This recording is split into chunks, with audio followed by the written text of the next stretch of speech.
যুব ভারতী ক্রীড়াঙ্গনে মেসিকে নিয়ে যে ঘটনা, তাতে রাজধর্ম পালন করেছেন মুখ্যমন্ত্রী মমতা বন্দ্যোপাধ্যায়।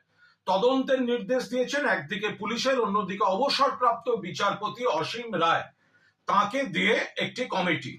এবার রাজ্য সরকার পরপর কড়া পদক্ষেপ নিয়েছে।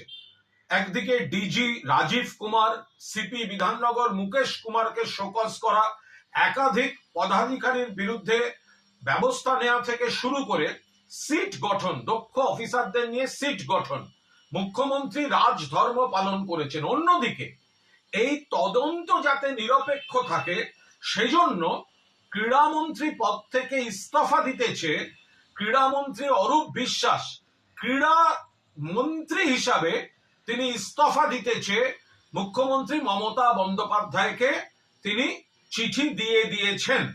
এ ব্যাপারে সিদ্ধান্ত